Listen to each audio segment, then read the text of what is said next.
So, yeah, I would like to thank everyone for being here. Thanks also to the organizers of the event. We are really excited to share with you the research project that we've been doing with the community.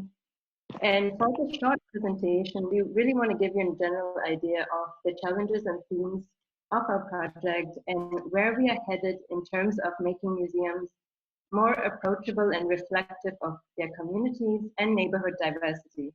So we want to really demonstrate how we can foster symbiotic relationships between these two parties through the help of bio-inspired innovation and create a living museum ecosystem. So again, just a quick introduction behind the team. We are a team of three. That's Hanna, Silvia, and myself, Natasha. And the conception of this project came about a year ago during our program at the Biomimicry Academy in Berlin. And we developed this project in conjunction with We Are Museums. We come from different personal and professional backgrounds, and that is really contributed addressing problems from different perspectives. Additionally, our passion for nature and the shared interest in learning from nature's problem solving drives us that have circularity at its core. So we ask ourselves the most important question of all, which is, can fungi inspire museums? And the answer is now.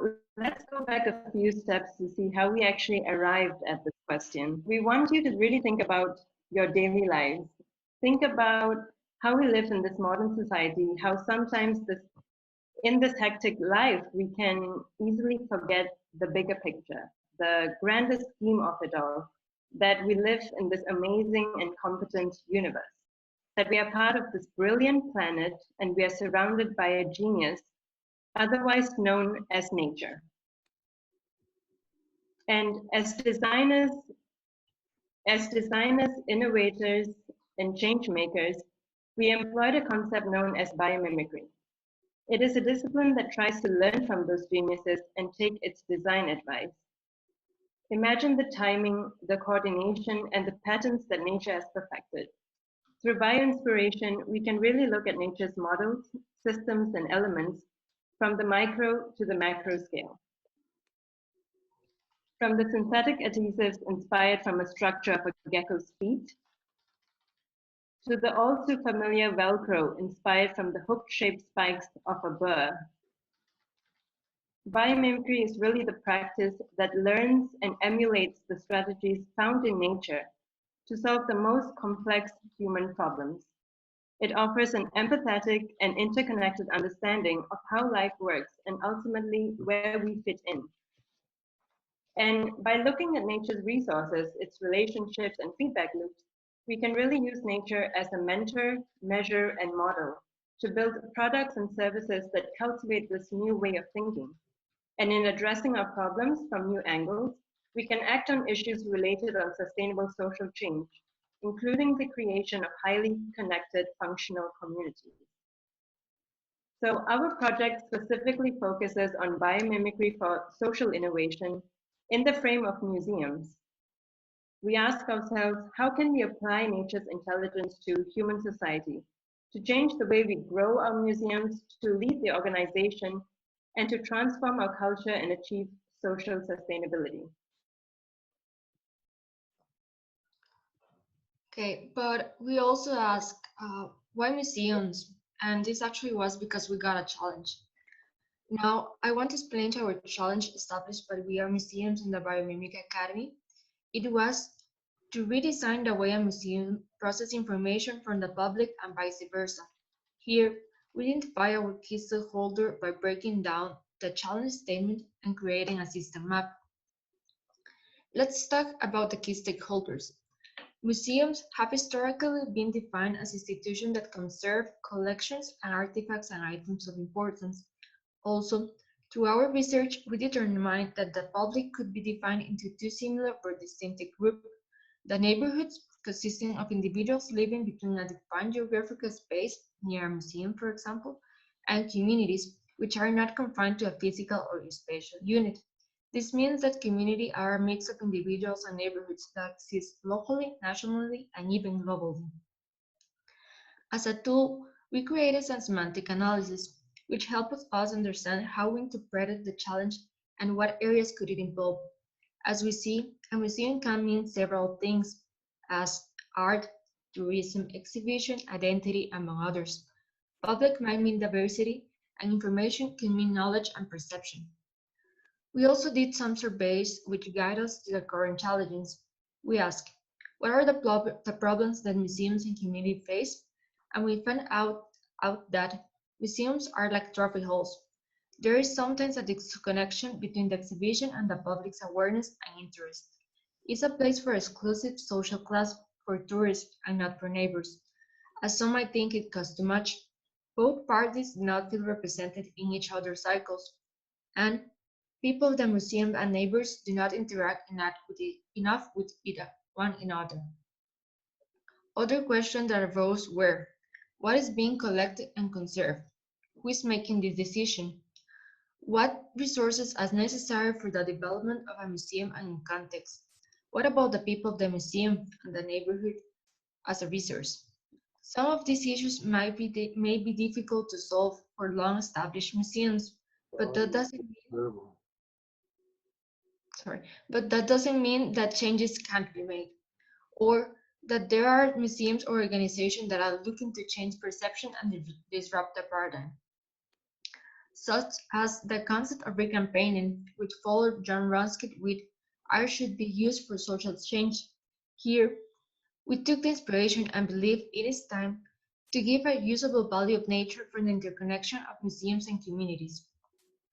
To continue, we ended with an innovation guide and took the main points as considered as social connections, community awareness, empowerment, among others, which led us to the term museumhood.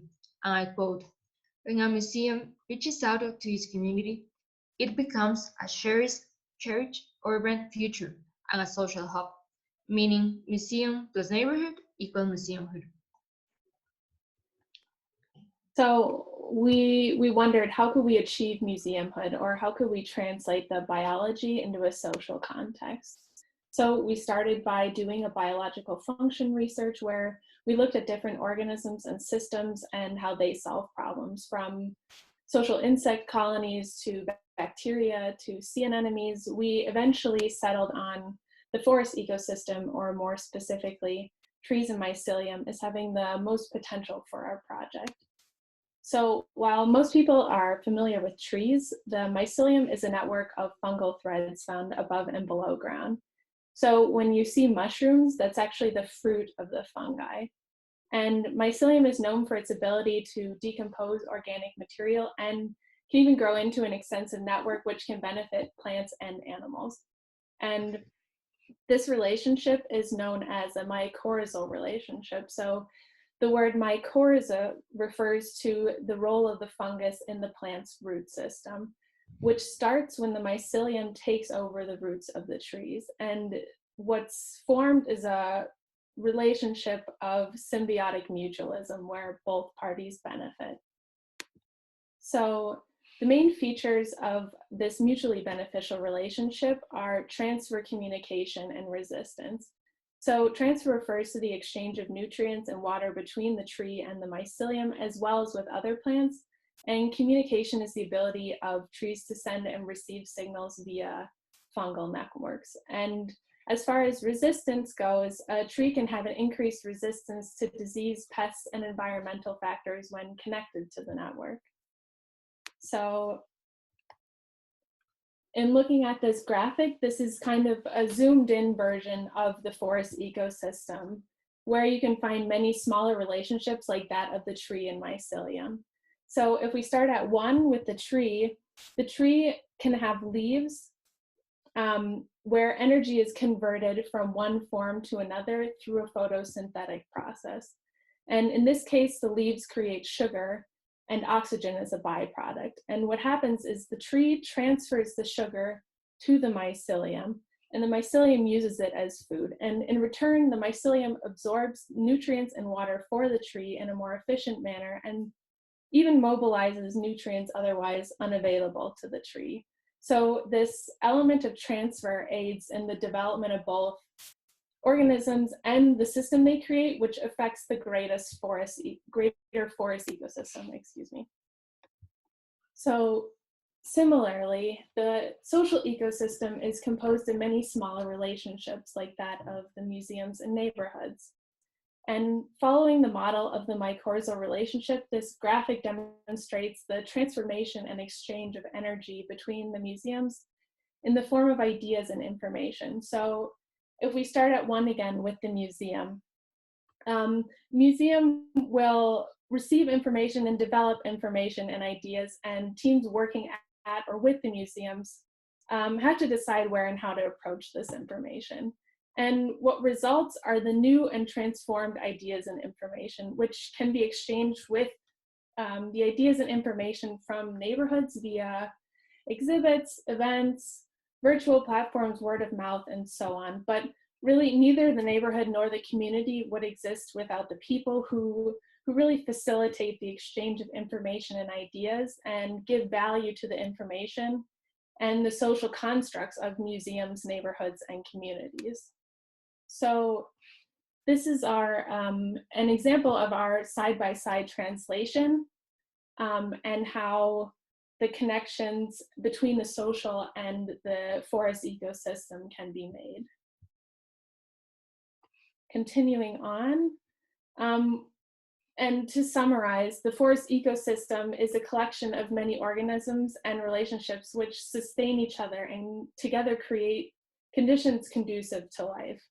And similarly, in the social ecosystem, it's composed of many individuals and organizations that come together to form complex and diverse systems. And the key to developing these sustainable systems is the exchange of information and ideas to learn and grow together and to create a more resilient system known as Museumhood.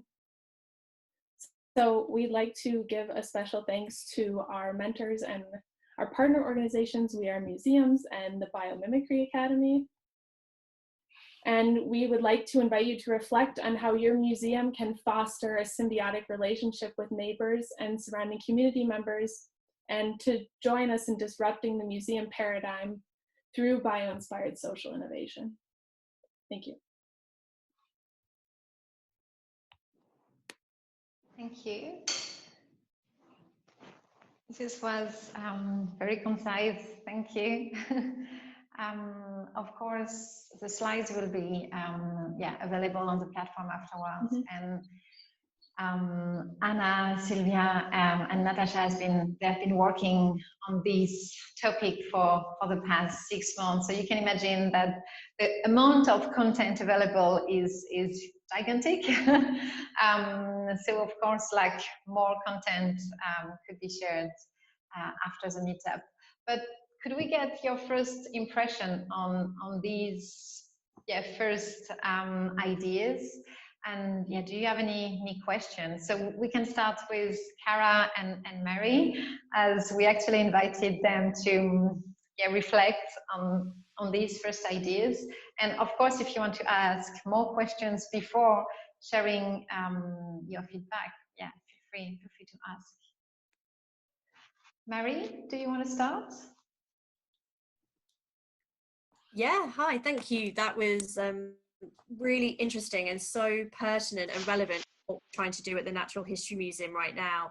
So I think, always museums should be doing this sort of community engagement and work with communities, but we've suffered, I think, as a national museum, kind of really not knowing what our kind of local community should be. We've had quite a high international audience demographic, so around 70% of our audiences were from overseas, and I think, to be honest, we neglected our local communities. During the pandemic, we have now tried to reach out to local communities and neighbourhoods to think about how we can help them almost like reclaim the museum. And I think it's really interesting the way you talked about that symbiotic mutualism. I thought that was a great phrase, because what I'm conscious of is we're reaching out to our communities now, partly because we need to, quite frankly. As a museum, we are closed, we don't have any visitors, we are losing money. But at the same time, I don't want that to be the main reason why we're doing this. I want the communities to benefit, and I want them to feel like that, that the benefit is, what's the word, a true benefit, as it were, and it makes sense to them. And I don't want them to feel we're reaching out now just because we have to. So I think that's really a really good kind of phrase to remember, that there should be a two-way beneficial relationship. And I think as a natural history museum, we have 350 scientists doing natural history. So I think the whole concept of biomimicry for a natural history museum is just perfect, because it helps us frame this in a way that actually maybe will make our scientists understand it more, come on board more. I mean, obviously some are fantastic at public engagement, don't get me wrong, but there's others who, it's not their first love, they're not their first passion. So I think actually framing it in that way, I think is kind of really helpful as a concept, particularly for this this context. And I think I am, as a whole, both personally and professionally interested in this way that you're talking about, kind of reframing the discussion and how we process information. So as part of my sort of ongoing doctoral studies, I'm trying to look at organizational learning and thinking about the museum as a learning organization, sort of as an institution. And I think a lot of the things that I've been looking at around kind of how an institution learns kind of reflects some of the things that you've been talking about there, particularly this idea of kind of disrupting how we think about things. And I think the pandemic is a great opportunity for us to really, not reopen our doors and go back to the sort of the normal, but really rethink all of our processes and, how we engage and work with communities, how we sort of develop information, and how we use it. So I feel for me, there's a lot that I need to, I think, go away and reflect on more deeply, because there was a lot there that was, I mean, it was all new to me really, but so many elements of that really reflected what we're thinking and really resonated. And I could see a way that we could take this sort of concept and run with it. And on a practical level, I guess the biomimicry I'm thinking, and the sustainable design element with our urban nature project, where we're redesigning the grounds of the museum, we are developing a learning activity centre and various other things. I mean, immediately I'm going to go back to that team and go, are we doing, okay, what can we learn from nature in terms of the sustainable kind of design elements, and make sure that that's really played out. So they were my initial, just top of the head thoughts, but I feel like I do need to ponder on this in more depth. But yeah, absolutely great, fantastic. Yeah, I agree. There's a lot to unpack there, and I'd like to stick with the slides for a bit longer, actually, because there's quite a lot of detail, which I think it's very vital and very pertinent for our moment now. I was really pleased to see the distinction between the community and the neighbourhood. I think that's a really important distinction to make. We have a group called Tate Neighbours, who is a group that was brought together around the Tanya Bruguera Commission a few years ago. And whilst they are a community of place, they all live within 5 minutes of Tate Modern. That isn't what joins them together. What joins them together is a sense of their neighbourhood, and that was a really important distinction to make. So it's really good that you've really got that. I think it's a sort of subtle shift, but a very profound one as well. And at Tate, we work with, our sort of shorthand behind the scenes is that we work with communities of place, communities of impact, which might be our young people's membership scheme, for example, which is like 300,000 in that. And there's an active group of artistic producers within that as well that we work with, and that do our lakes at Tate Britain and that kind of thing. And then communities of interest, and that might be an art interest, it might be an archive interest, urban buildings interest, whatever it may be, but that's how we kind of coalesce those. But we know it's shorthand, and we know they're not homogenous groups, and they know that a lot of people across all of those groups as well. But that thinking of neighbourhood really kind of opened up how we were then thinking about who we work with locally to us. Really good to see such a cross-discipline team as well. That's so important, and it's great that this knowledge is coming into our sector as well, because I think that's a really, really interesting cross-disciplinary potential in that. It's fantastic. where are we? Lots of notes here. There was one thing for the interaction, because at Tate we have, I sit within the Department of Learning and Research, and so we do all of the sort of programming that does respond to the exhibitions in the collection, but we do stuff independently as well. And it's a very different way of working with the public in that. And I'd like to, I have a question maybe, and when I go back to the slides, is to perhaps tease it out to look at just our department and how we work. So not necessarily thinking about the whole of the museum there, but there's different relationships held in different places, depending on what kind of pedagogy that we're working with, or what kind of aesthetic or whatever we're coming in with. So that changes things for us as well. There was, I'm working, well, we do a lot with co-creation. I mean, that's a really open, fluid term within museums. It will mean different things to different people, and people will use it very easily, quite in the vernacular sense, but actually describing quite different practices. So there's a lot of literature there around museums and co-creation, a lot of critique of that word. And there's also, you know, there's co-production and 20 different words. I've got a PhD student at the moment who's looking at museums and co-creation. And I think this is quite an interesting lens to bring into that, actually, because of that kind of ecology feeling with it. So I'm wondering whether there's some potential, not for you to go and read about co-creation and, you know, a dry literature review at all, but I think this is quite an interesting purview into that critique of co-creation and museums. And resilience, really important. I sometimes struggle with that word when it's applied to an individual, but when it applies to an institution, we are living resilience now, and that resilient system is something that has been tested. It's something which is having to evolve, and it will come out the other end looking very different than when it went in.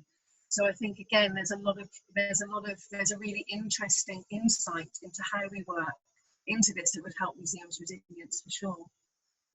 And then I was thinking about also sort of like the pluralism of this.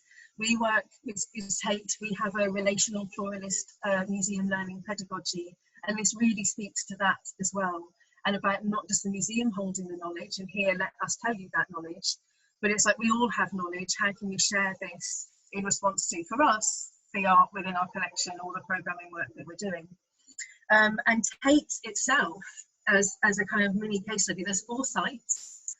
We all have our very own site-specific relations with our immediate sort of place-based communities around us, but also, you know, completely different depending on the regional politics of the area, the demographics, everything, you know, so they're very, very site-specific.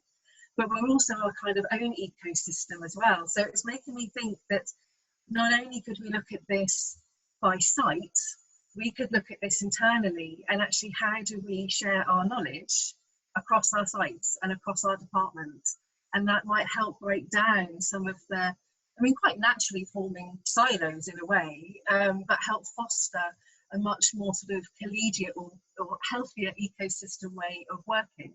So that was quite an interesting one as well. And we're very much sort of a practice research-based organisation too. And so we learn by doing things, and we learn by doing those things with others. And there's something in this, I think, that could be applied into that research ecology, and that, you know, the sort of the epistemology we have behind our research too. So I thought it was fascinating, absolutely fascinating. I'd like to sit with it longer when I get those slides in. Thank you. Thank you so much. Yeah, a lot of things to unpack, definitely. This is just a first step, and I think, and I hope we will actually be able to have more discussion about that and go deeper, because, like I said, Anna, Natasha, and Silvia just gave us a very, very short glimpse of what they've been like researching, and it is going very, very deep. Asha, do you want to add something? Add quick feedback, because you've been working with this project. Yeah, I think this was a good presentation, and as Diane mentioned, that there is a lot more to the research than what is presented today. So I think it would be great when you get to sit with the slides and get to read through them and develop your own feedback towards it, and also the questions. And then we can always build upon those to come up with the answers that are needed right now. Yeah. Barbara, Elisa, Julie, Laura, Michaela, David, what's your Robert, what's your feeling? What's your feedback? Did you get inspired? Do you have questions? Julie? Yeah, thank you. I really, really appreciate what you've said and shared, and like everyone, I'm just like, I just want to sit with the slides and digest everything. And I had two questions. One is related to the term museumhood, and I may have missed at the very beginning.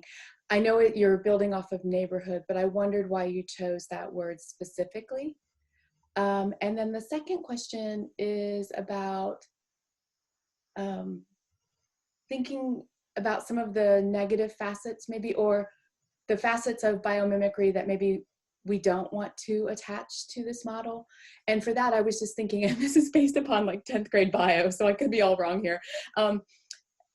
Natural selection, I think, is a process of biomimicry, like the shedding away of facets that are no longer needed, and for improvement, right? So the natural selection, thinking of Darwin otherwise, how would you address that facet? So that's something that we don't want to promote in museums. And so how do we sort of peel away the parts of biomimicry that we don't want to apply in this model? So thank you.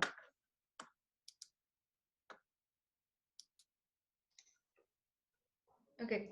Well, first of all, with the term museumhood, what we really want to say is that, as I think that was Cara that mentioned it, it's really important to distinct about the term neighborhood and community. But in this field, what we want to do to create is that the neighbors feel connected to the museum.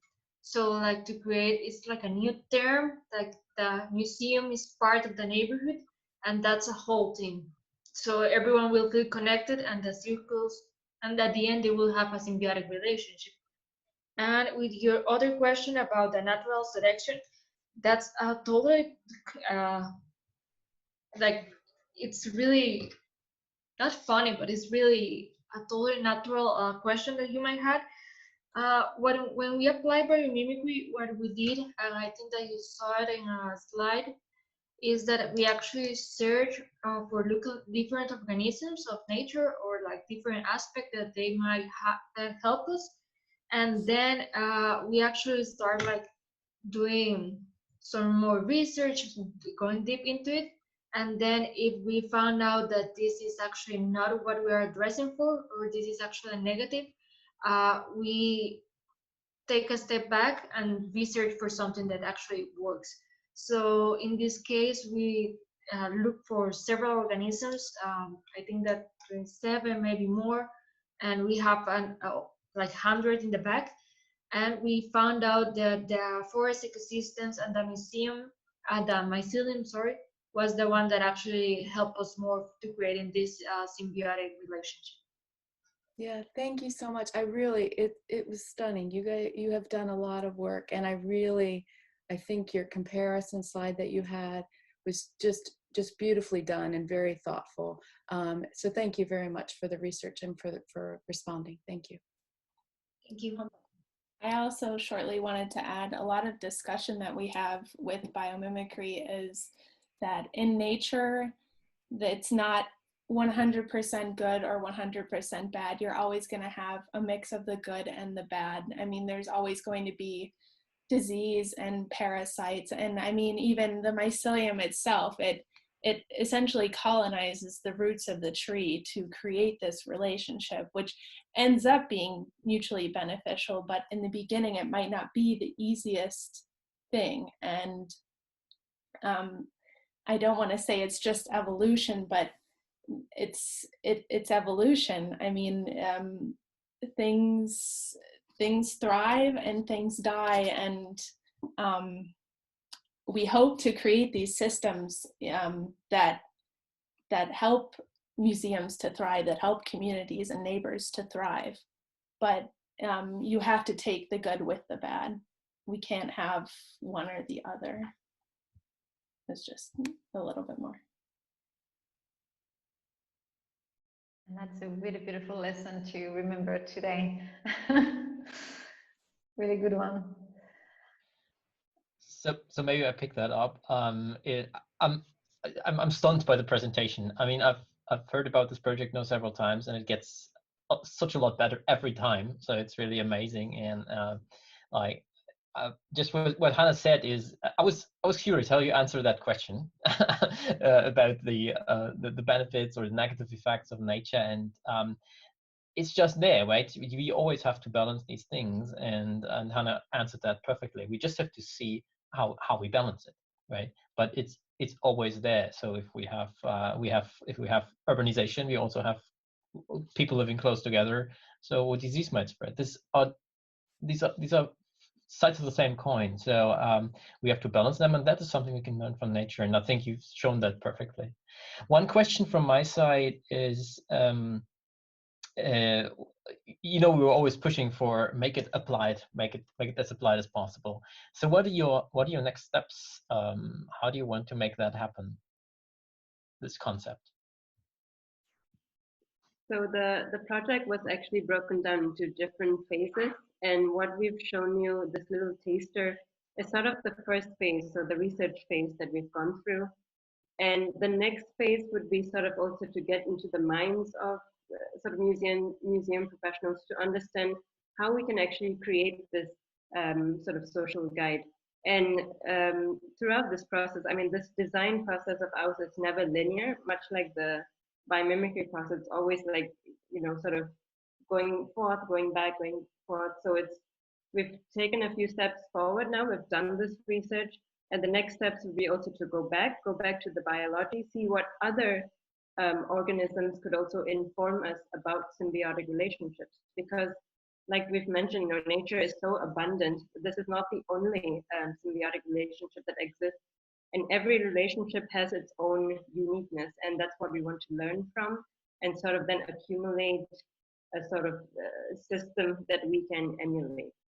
So definitely going back to the biology would be the next phase, and also working together with the museums as well as the neighborhoods, just to sort of customize and really make a good product. Because without working with our key stakeholders, this would also not be possible. So we definitely need your feedback and your help at the next phases. That would be really appreciated as well. Yeah.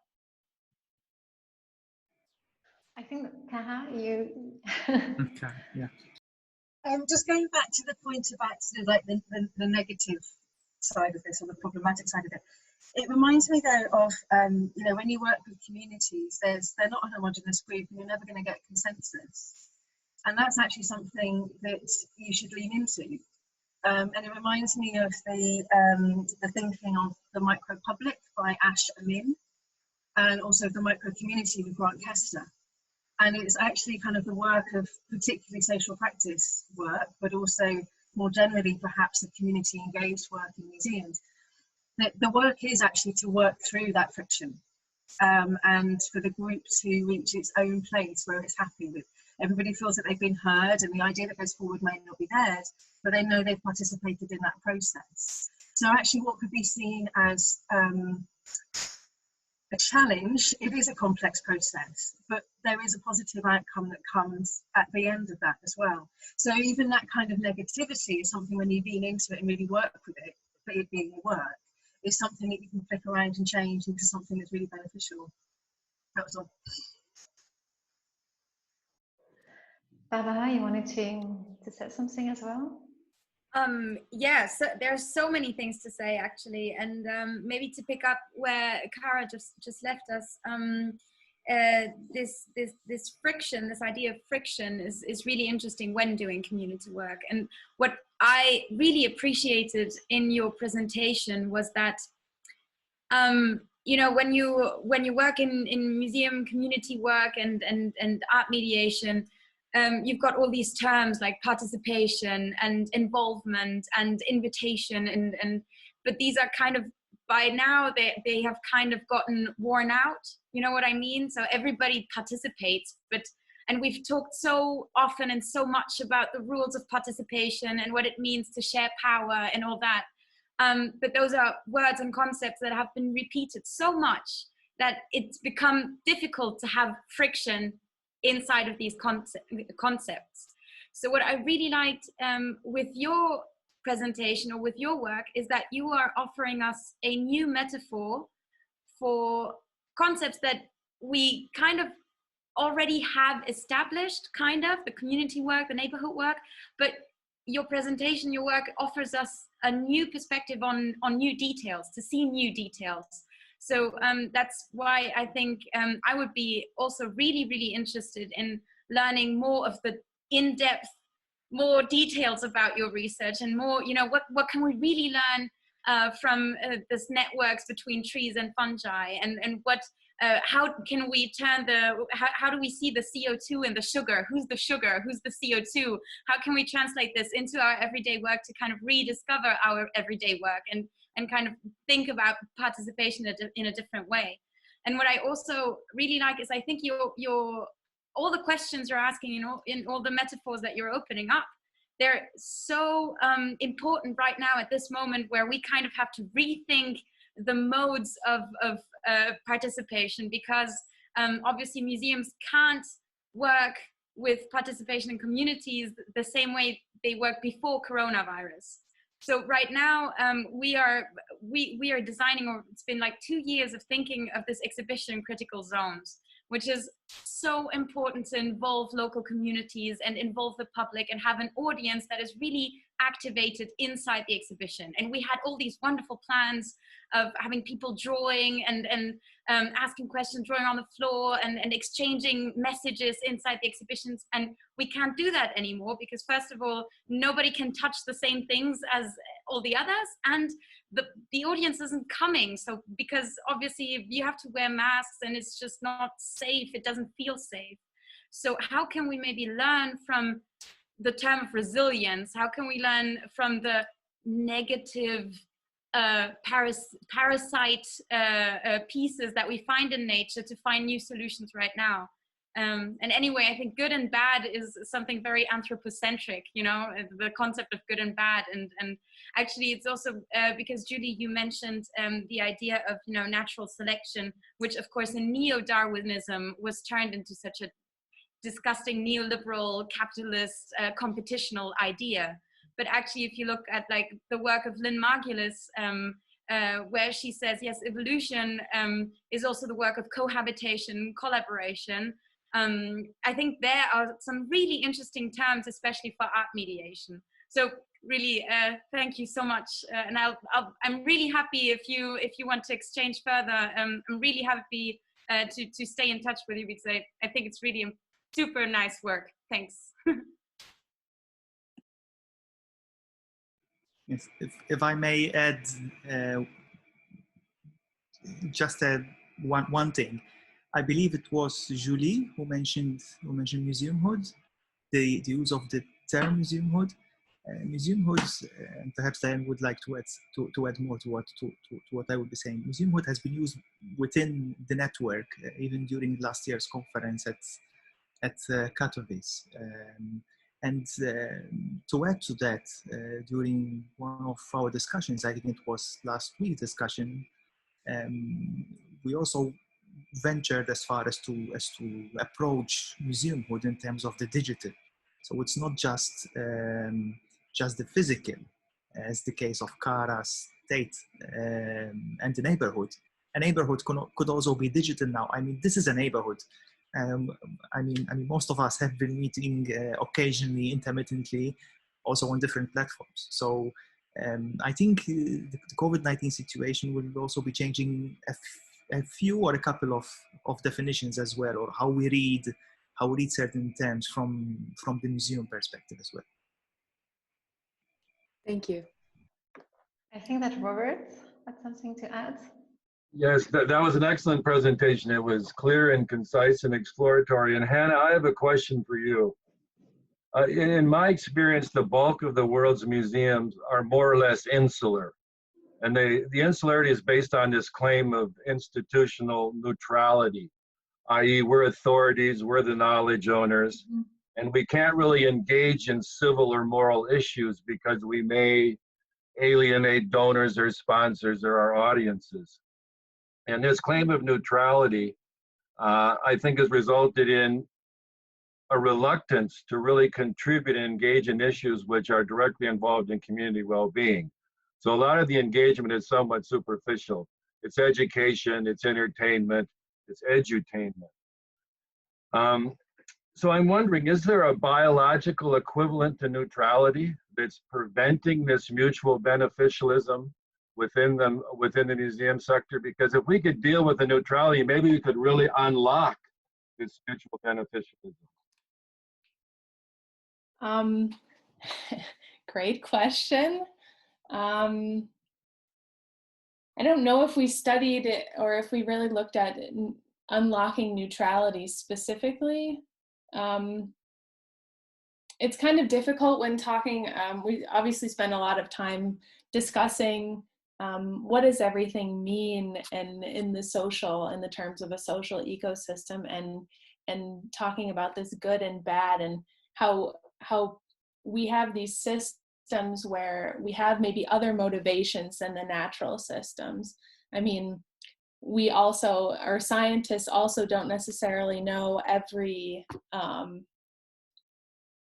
why plants do what they do, why this transfer occurs. Obviously it's to get nutrients and to continue to live and prosper, but I think the why is also a critical question. I don't think we know that from the biology side, but I think it's something that we could study on the social side and learn about more why we remain neutral, or how we can, or why we would go out of this place of neutrality to reach the communities. I think that's also another question to think about as well, but I think that'd be important to look into if there are any natural solutions to general neutrality.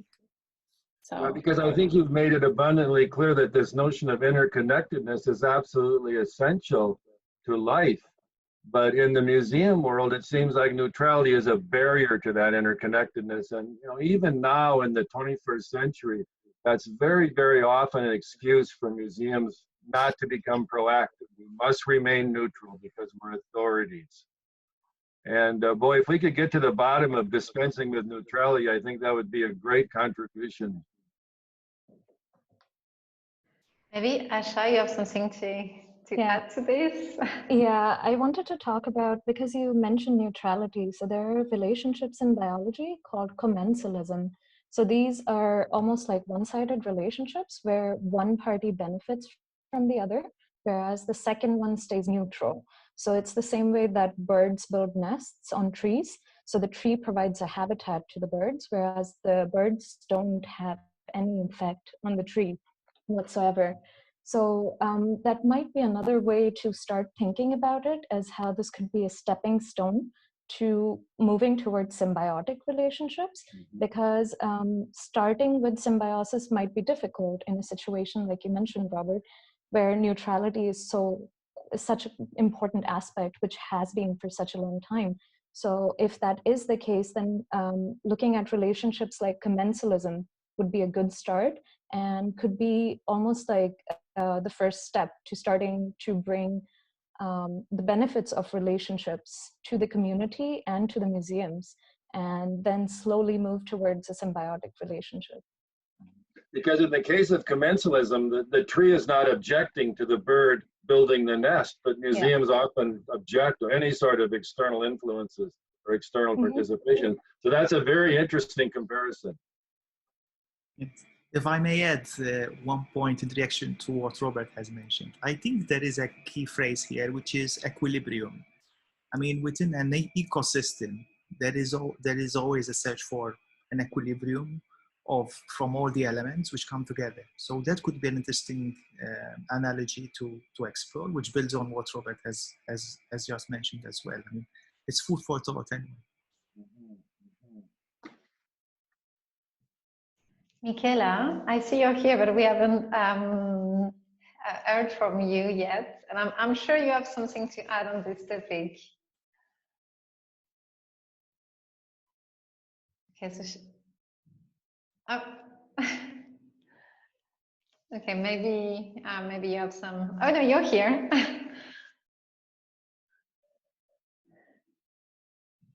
And we can't hear you.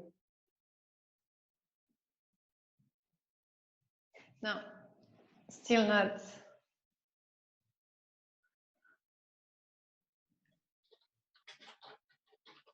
Okay. Okay. David.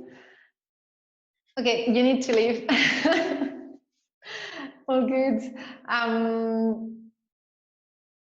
Okay, Michaela said a good example of connection comes from the link between schools and museums. Now we are reaching. I'll let you read it.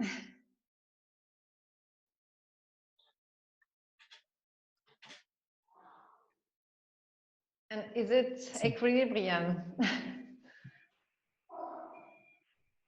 Obviously, here we're referring to a micro community, if we can call it, if we can go by analogy. It's a microecology in its own right. I don't know if you would like to add or to react to what Michaela has said. There's Natasha or Silvia or Hanna. Maybe Cara, do you have experience on neutrality? Because that's a big question for what you're doing in Tate, actually. It's a huge one. I think it differs by site. I can only really speak of Tate Modern in that we do call ourselves an activist museum, and we do take a stance on things, and we have people protesting against us. We have protests within the building that we support. Our buildings are used to project political messages on. We've projected political messages on them as well. So neutrality is one for us at Tate Modern that we wouldn't necessarily see ourselves as a neutral museum. But then you take that to Tate Britain, perhaps, and they have a different relationship with that. There's there's a different kind of history that they're relating to as well. But I think in general terms, Tate wants to step into the world and have a position and have a say. So I think we try and move away from neutrality, but I certainly do appreciate the point that was made on that, absolutely, and it's not necessarily a clear linear path for us at Tate, let alone anybody else anyway, to actually be taking a stance on things. But I think how things are now with climate, with Black Lives Matter and with COVID, museums have to take a stance. We would be, personally, I feel that we wouldn't be fulfilling our civic duty if we didn't. And you walk into our spaces and they're not neutral, they're contested spaces, they're contested histories, and we have to deal with that every single day, from our visitor experience teams to how we curate to who we go to for funding and for sponsorship. So those questions are really live for us all the time, and we have refused, we've turned down, we've cancelled funding relationships. There's a very big example of that out there. But it's not an easy space to be in a contested space. It's very complex. There's lots of contingent factors in it, and actually that contingency might be something you could also read into this as that ecosystem of so many interdependent things. Yeah. Well, I would argue, Cara, that Tate is exceptional. Okay, thank you very much. I will take that as a compliment. I mean, in terms of your commitment to activism, it's unusual. Yeah, it is. I mean, it's the museum is made up of its staff as much as anything else, and we have an amazing staff team at every level across every site that is telling the institution what it wants to do. But also, like the design of the turbine hall, originally the design of that was as a street, where down one side of it you could open up the doors as like shop windows, as it were, but it was a street, and it's that kind of semi-public space, and we do have people just turn up and protest in there, not necessarily against us but against the issue. And so it's that kind of spatial aspect of the neutrality as well is something really present for us too. Yeah. And you don't call the police. There is a limit, I think, if something was suddenly so many people or whatever. But no, our security team are amazing, and people have a right to protest, so we let them protest. And it would only if we were going to be tipping into something else that we would ever sort of be contrary to that. But it's just for public safety reasons. But, yeah. If I may react, Cara, I mean, you're making me think of ecologies rather than ecology. So would you define your ecology as an ecology of activism then?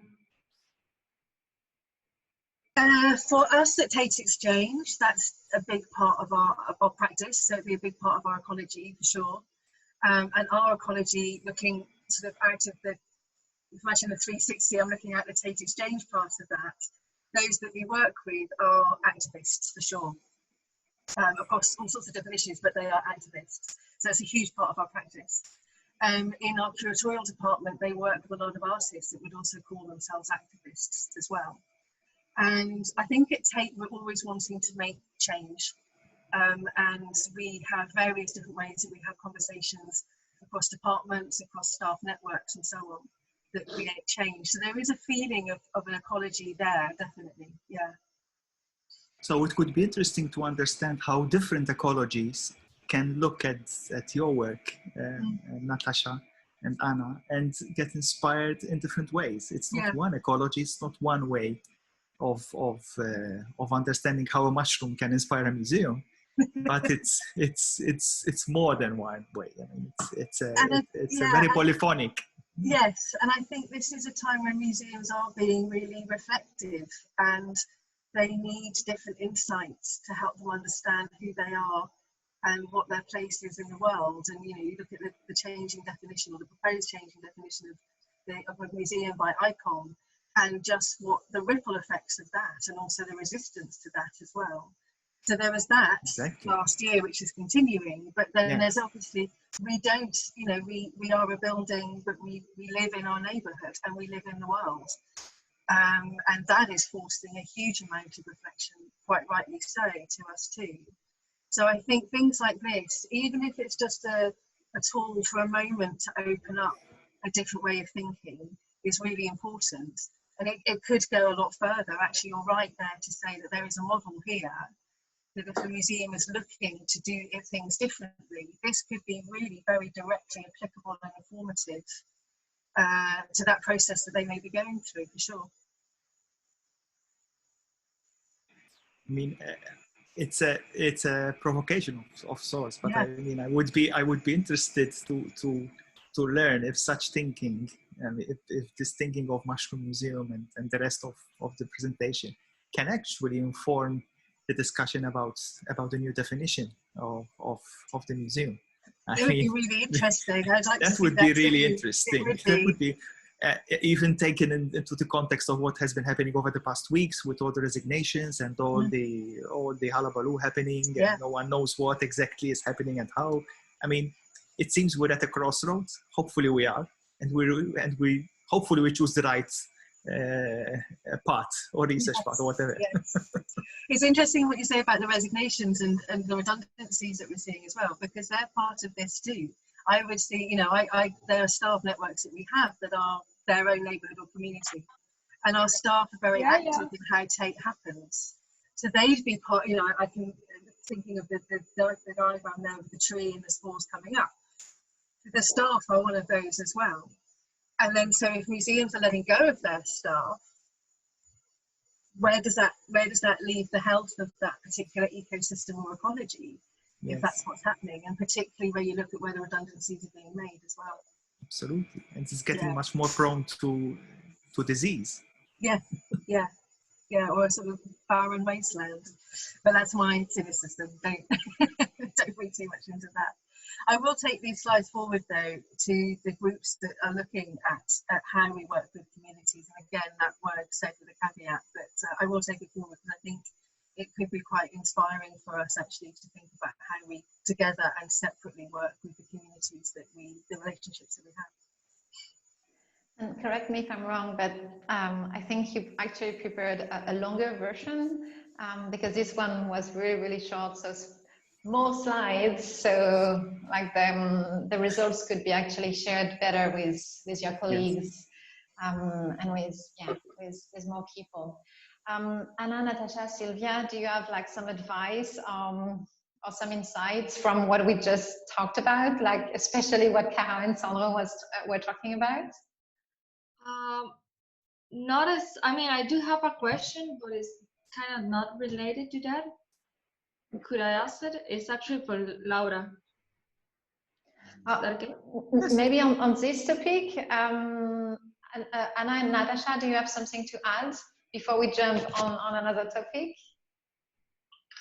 Talking about resignation, abundancy, changing the definition of museums. I think all these topics are definitely very important, and that's why we are very happy to have this sort of information exchange. I think definitely we can look at different biological systems and allow us to be informed and sort of apply those systems into different aspects as well in the museum organization. Because now we're talking about having the symbiotic relationship between museum and community, but it's the museum organization itself, like, is quite complex. It's not only within in the realm of community, within the, let's say, museum professionals, how they curate and how they choose what decides to go on. And it would be really nice to see if we could sort of be inspired from nature and sort of create or just see it, how a new system can be implied in this way. And we, like Diane said, we definitely do have another presentation, which is quite a bit longer and more in depth, but that's also a reduction of our research into a finite amount of slides. So if anybody has any questions, obviously we'd love to work with you all on bringing our research into practice and developing our research as well, because like we said, our translation is just an example. And like Barbara said, asking what is the sugar, what is the oxygen?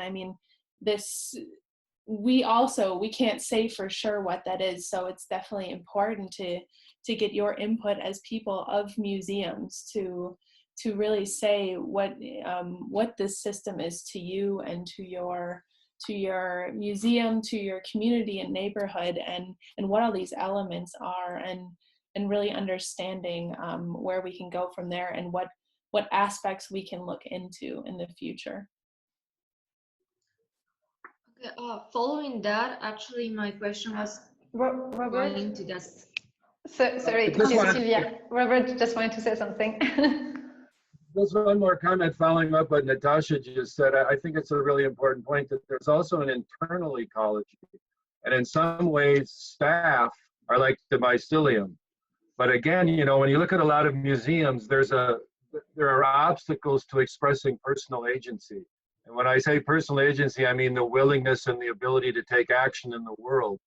There are so many highly motivated, intelligent museum staff who aren't allowed to do that sort of thing, express their values and beliefs. But again, they're mycelium, they're feeding the organization, but they also need the sugar to come from the organization. So I think internal ecology is important. I think the notion of personal agency is very important. I think we also talked about scaling this model. So whether it's for the internal, whether it's for the whole system of the museum and the neighborhood and the community, whether it's the greater ecosystem that we're in as individuals and communities and so on. Like we said, definitely looking into that more and understanding at each level how this could be applied. And there was a big discussion also about what is the mycelium, what is the water, that the people are the water because they facilitate the transfer of these ideas and information. through the system, but the water could just as well be something else, and the people could be the mycelium, and the museum doesn't have to be a tree. So this is, like we said, one example, but it could be anything. It could be more, it could be different. It's not settled, like much like nature. It's never settled. Model is continuously developing. It always depends on each museum and the neighborhood that they're in. And that's why this guide that we want to develop, so we sort of provide an example, the forest ecosystem, like this is how the forest does its processes, but the museum sort of has its different routes that it can take, and therefore use different ways to compare itself to the system. So maybe it wants to do a community outreach, maybe it wants to do an artistic outreach. You know, it can go different ways, but again, always going back to this forest ecosystem idea and giving different, let's say, iterations from this one system. Sylvia, sorry that I cut you so many times. Oh, Robert, you had something to add.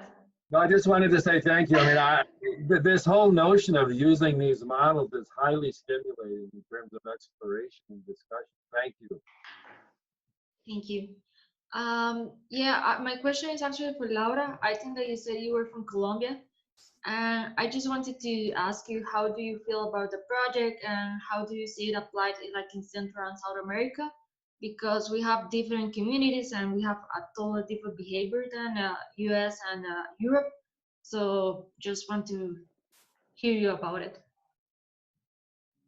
Well, I really like this project because it's like a different and cutting edge concept about the museum, because and this is like a kind of paradoxical because my background is in information science librarianship, and I did my internship in a museum of architecture in Colombia, and this is the way how I fell in love with collections.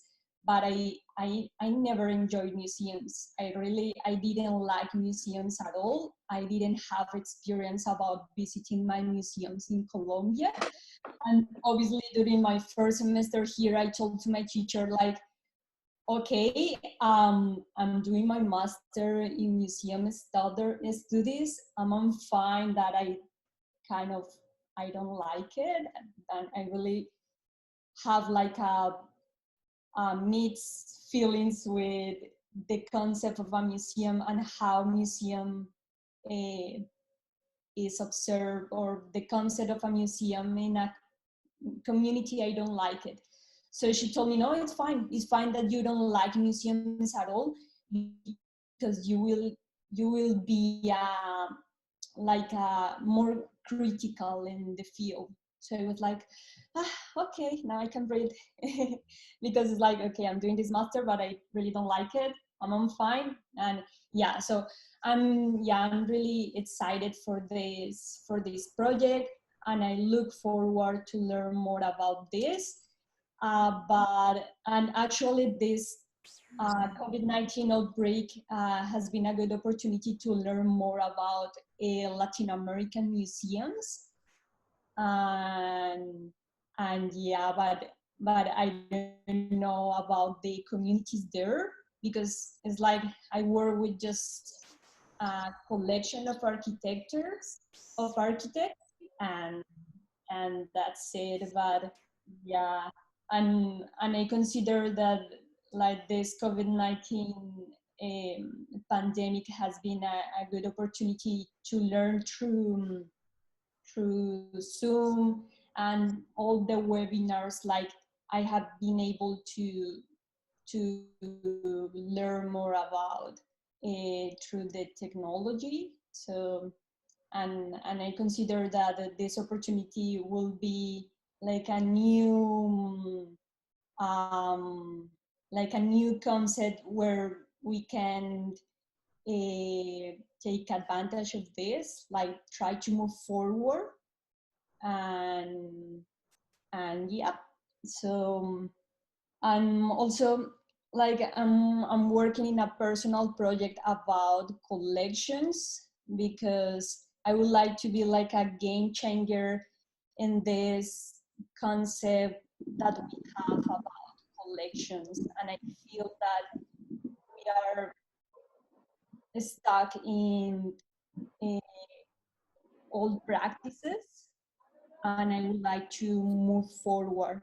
So my question is, you guys in a slide talk about challenge, and one of the challenges about collections. So how have you guys been thinking about collection, or what is the vision toward a collection in your project? Well, that came more from the key stakeholder part when we did that research. And what we found out that was museums were felt like a trophy hole. Like people just go see, but they don't interact. It's kind of, it has become boring. We understand that it was a point that a museum did had a lot of history to show, but right now we want to focus more in this kind of dynamic kind of way connection to the community. So from what we have learned is that, okay, there are several things that are really cool to see. Like you go in a museum and you see that one, but that's all. The other things just pass by and you don't feel connected. So I actually wanted to ask you because I know at least from here, for me and my friends, when I'm here, I don't go to museums here, but when I travel, I do. So what's that issue? We want like to see how we connect to our own communities, and if that's a global problem or just something maybe in some countries. And also something that we did in Costa Rica, but of course with COVID it didn't work, is the Art City tour. That was like 1 day per month. All the museums were free. So it did help a little bit, but the thing that was the catch was that it was free. So I can go. So regarding again the collection, we just find out that people think that it's really boring at some points. Okay, I actually like it and it's really good to see this, but I don't want to spend my whole day in the museum. I saw that Yvette actually, you wanted to ask a question or just say something? Yes, I would like to say just hi to everyone. It's nice to see and listen and talk to friends, maybe not so close known, but anyway, it's community of museum people, and we are special people who are working in museum. Since I know the community and Diana, community via museums, I feel that past and future is very, very connected, and the moment of the action is now, today, this second, this moment when we are talking. And the topic of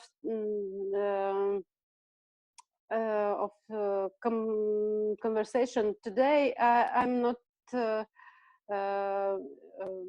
acknowledged well because it's something new for me, and I'm just wanted to get new something from you, and just welcome to Riga when all borders will be open again. And my museum is Museum Riga Art Nouveau Center, and maybe you can see out of behind of mine windows is Art Nouveau example, National Romanticism example, and the next one was a famous Michael Eisenstein building. It's eclectic example, but just say hi to everyone, and thank you, Diana, for her enthusiasm to keep us together and show the way to the future. And good luck to everyone, and I hope we will do good things in future for sure. That's all. I see better. Well, it feels like what you were talking about, this digital Museumhood, like the online community of museum, is actually like here now, and it's actually what we feel like more and more than that we are all neighbors.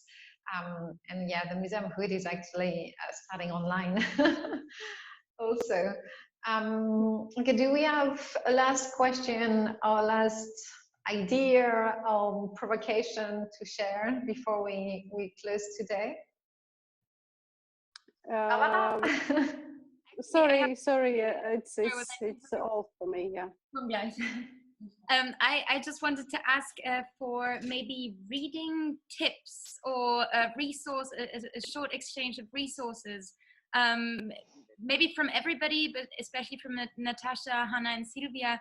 What did you find during your research? What would be the texts or the resources that you would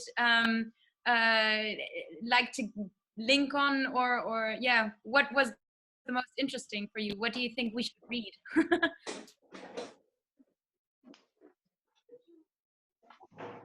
Anna, Silvia, Natasha. But maybe somebody else of the group has read something that he or she thought was really interesting. So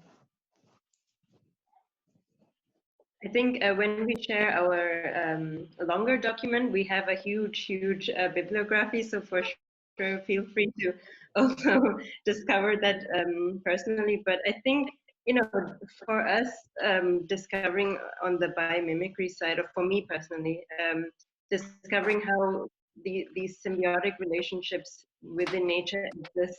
And as even Asha says, it's not only symbiotic, there's complementarianism and also mutualism, parasitic. I mean, it's abundant. There's so many things that we can actually learn from, and it just gives us sort of a new lens to solve our problems. But we will definitely recommend looking through our bibliography, because there's a lot of things in there.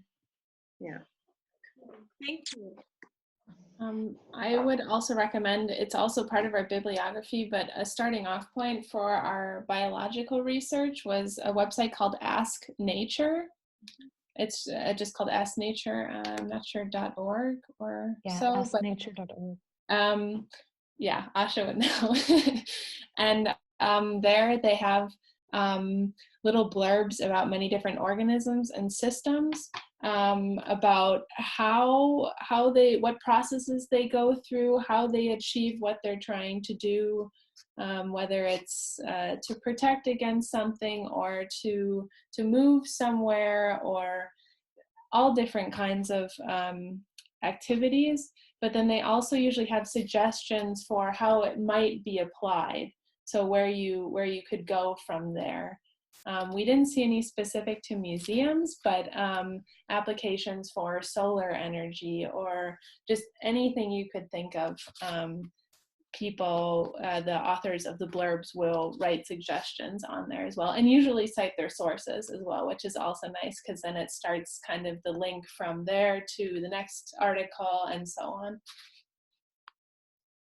Cool, thank you so much. Yeah.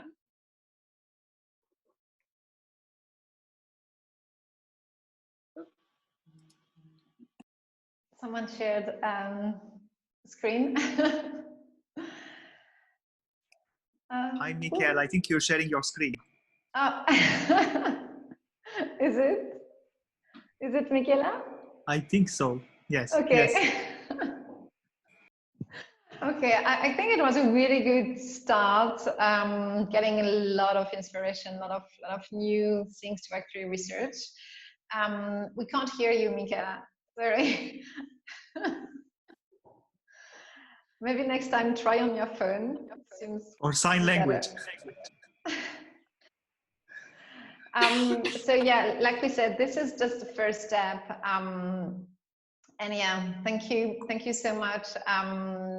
We will write a summary of this meetup, add some links, add the slides, add the video as well, because we recorded everything. So Michaela, maybe this link with ICOM. Not sure I understand that. Yeah, Robert? Just one resource. I mean, I do this with some embarrassment because it sounds like self-promotion, but if you're interested in a good look at the ecology of museum activism, I recommend you have a look at a book called Museum Activism. It has 36 chapters, 51 authors from 18 countries.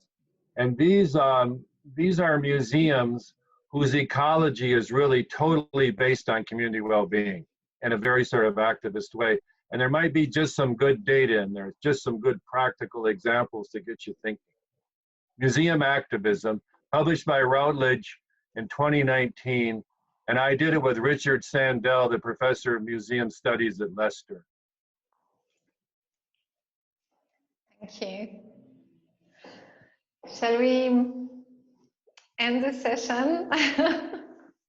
I feel that we could actually, talk for 1 more hour. Barbara? Oh, yes, Diane. Where will you share everything, the video and the slides? On the community?